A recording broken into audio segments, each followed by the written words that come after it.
சமீபத்தில் வெளியாகி மக்களிடம் நல்ல வரவேற்பை பெற்று வரும் பாபநாசம் படத்தின் வெற்றி விழா கொண்டாட்டம் சமீபத்தில் சென்னையில் நடைபெற்றது.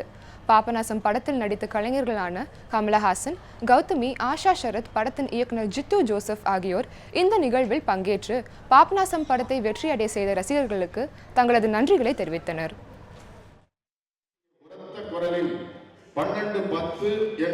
குடும்ப திரைப்படமாக வெளியாகி மக்களிடம் வரவேற்பு பெற்று வரும் பாபநாசம் படத்தின் வெற்றி விழாவில் அப்படத்தில் நடித்த கலைஞர்கள் தாங்கள் எவ்வாறான கதாபாத்திரத்தை படத்தில் ஏற்றிருந்தார்களோ அந்த உருவ அமைப்புடனே மேடையில் தோன்றினார்கள். படிப்பில் கெட்டியான செல்வி, அப்பாவுக்கு செல்லம், அம்மாவுக்கு முதல் முறையாக மேடையில் அரங்கேறி இந்த நிகழ்வு பார்வையாளர்களுக்கு மிகவும் புதுவிதமாக அமைந்தது. போலவே மீனா குட்டி என்றுதான் அழைக்க வேண்டும். விசாரணையில் தன் மனப்போராட்டங்கள் வெளியே தெரிந்து விடாதபடி பாபநாசம் படத்தில் மிகவும் அதிகாரமிக்க காவல்துறை அதிகாரியாக நடித்தவர் ஆஷா சரத். மலையாளம், கன்னடம் ஆகிய மொழிகளை தொடர்ந்து இதே கதாபாத்திரத்தை இப்படத்திலும் ஏற்று நடித்துள்ள அவரின் நடிப்பிற்கு பல பாராட்டுகள் குவிந்த வண்ணம் உள்ளன. தன் மனதில் உள்ள சோகத்தையும் மறைத்தபடி ஒரு கண்ணியம் 3 லாங்குவேஜ்ல செய்யும்போது 3 படம் செய்யற மாதிரி தான் எனக்கு இருந்தது.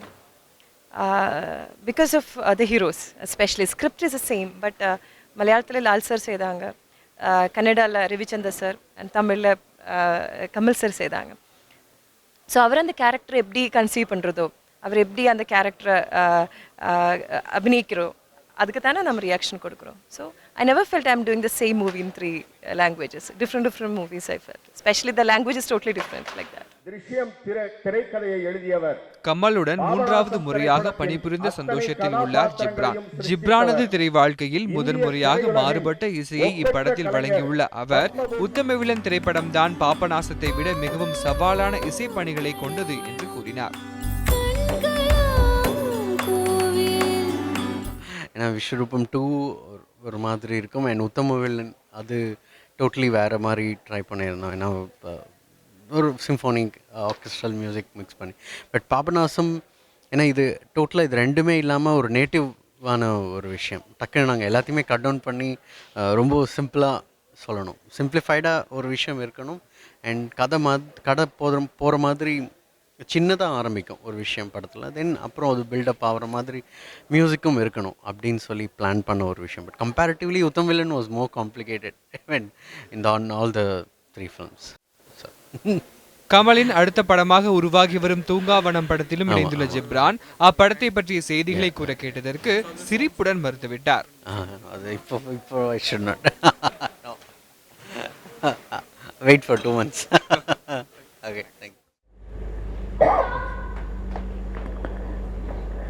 தமிழ்நாட்டின் நடுத்தர குடும்ப தலைவி 15 வருடங்களுக்கு பிறகு மீண்டும் இப்படத்தின் மூலம் வெள்ளித்திரையில் நாயகியாக நடித்துள்ள கௌதமி தன் கதாபாத்திரத்திற்கு தானே பின்னணி குரல் பேசியுள்ளார்.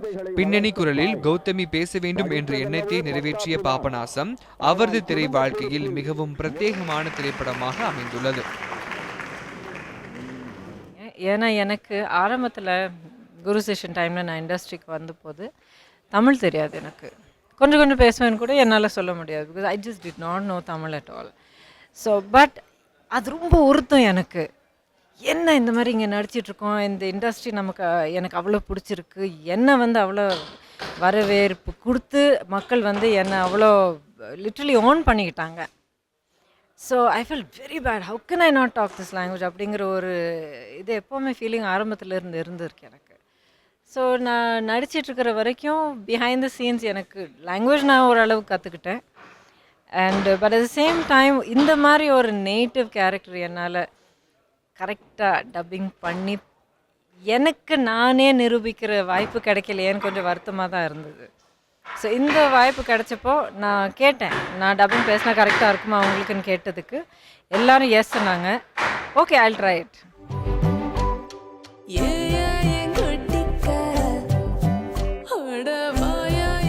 பாபநாசம் படத்தை மக்களிடம் கொண்டு சேர்த்து வெற்றி படமாக மாற்றியதில் ஊடகங்களின் பங்குதான் முக்கியமானவை என்று விழாவில் பேசினார் கமல்.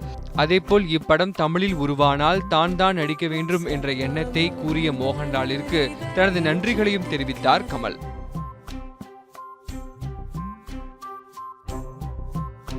நம்பிக்கையுள்ள கலைஞனால் தான் இன்னொரு நடிகனை பாராட்ட முடியும்.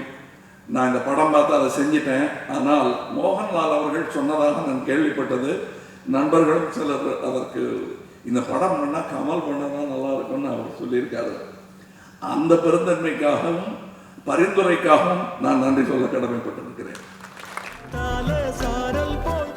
முன்னர் மலையாளத்தில் வெளியான திருஷ்யம் என்ற படம் பின்னர் தெலுங்கு, கன்னடத்தில் உருவாகி வெற்றி பெற்றது. தமிழில் கமல்ஹாசன் நடிப்பில் மறுவாக்கம் செய்யப்பட்டு பாபநாசம் என்ற பெயரில் வெளியான இப்படம் சமீபத்தில் வெளியான கமல் படங்களில் அதிக வசூலை குவித்து வருகிறது. அழகர், நியூஸ் 7 தமிழ், சென்னை.